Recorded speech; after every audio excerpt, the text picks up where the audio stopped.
Le Canada est la monarchie constitutionnelle, ce qui signifiait que notre chef d'État est une roi ou une reine. Nous partageons notre monarque avec 40 autres pays, dont le Royaume-Uni. Pour ces raisons, le monarque est représenté par le gouverneur général qui agit en tant que chef d'État. L'actuel gouverneur général du Canada est Mary Simon.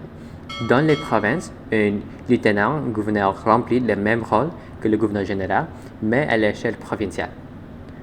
Le gouverneur général est le chef d'État du Canada, ce qui signifie qu'il est responsable des trois branches du gouvernement canadien: législative, qui est la Chambre des communes et les députés fédéraux; l'exécutif, qui est le premier ministre et le cabinet; et le judiciaire, qui est les tribunaux. Il s'agit principalement d'un poste cérémonial car le gouverneur général ne détient pas beaucoup de pouvoir, sauf dans les circonstances exceptionnelles ou si le premier ministre lui demandait. Il représente le Canada à l'international, fait avancer les intérêts canadiens et assister à des cérémonies civiles.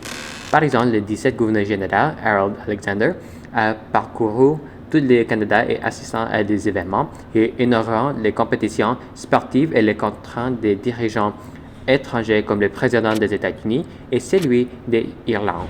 Il a voyagé 300 000 km à travers le Canada en seulement 5 ans, ce qui est énorme.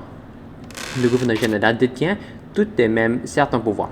Il peut dissoudre la Chambre des communes et déclencher des élections, proroguer ou suspendre le Parlement. Comme par exemple l'a fait Mary Simon à la demande du Premier ministre Trudeau.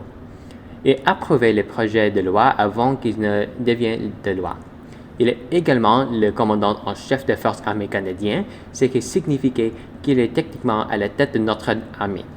Comme toujours, les sources sont dans la description.